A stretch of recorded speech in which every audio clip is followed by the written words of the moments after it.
Now, I'm headed from here to Minneapolis, where we're going to talk with some of our ICE agents, talk with local officials about how we can turn down the chaos. And my simple piece of advice to them is going to be, look, if you want to turn down the chaos in Minneapolis, stop fighting immigration enforcement and accept that we have to have a border in this country. It's not that hard.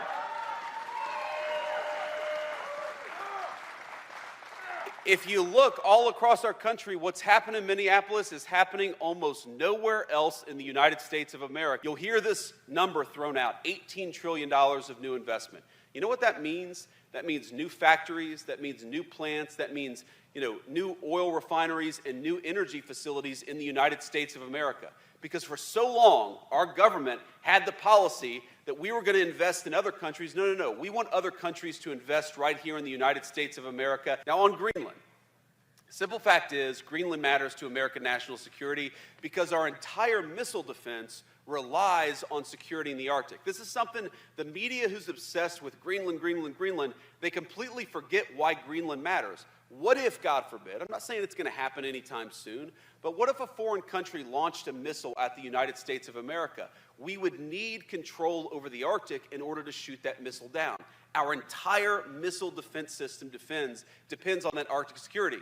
Meanwhile, the Chinese and the Russians and even the Danes who control Greenland admit that they want to control that facility. They want to control that island, that landmass. That would make us weaker. That would make our country more endangered. That would mean that if the president is negotiating with a foreign leader, he would have less leverage because they would be able to realistically threaten the sovereignty and the territorial safety of the United States of America. We're not going to let that happen. The negotiations with NATO are going fine. I believe, having seen this for the past year, that when the president sets his mind to accomplish something in negotiation, he accomplishes it. And fundamentally, NATO and the Danes and everybody else have to recognize the simple fact that this matters, not just to American security, but to world security. President Trump this week said that ICE has made some mistakes. I'm curious what steps the administration is taking to rectify those, and do you think your presence in Minneapolis today will calm the tensions there? Well, certainly one of my goals is to calm the tensions, to talk to people, to try to understand what we can do better. When the president says that that mistakes have been made, my thought on that is that, well, of course there have been mistakes made, because you're always going to have mistakes made in law enforcement. I mean, we all know this. Probably every single person in this room knows a police officer.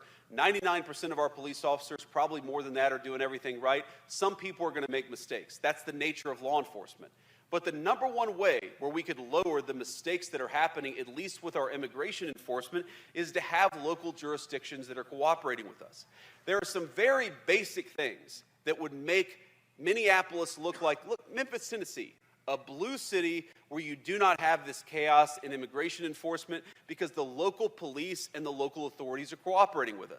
Jelajahi cara baru mendapatkan informasi. Download MetroTV Extend sekarang.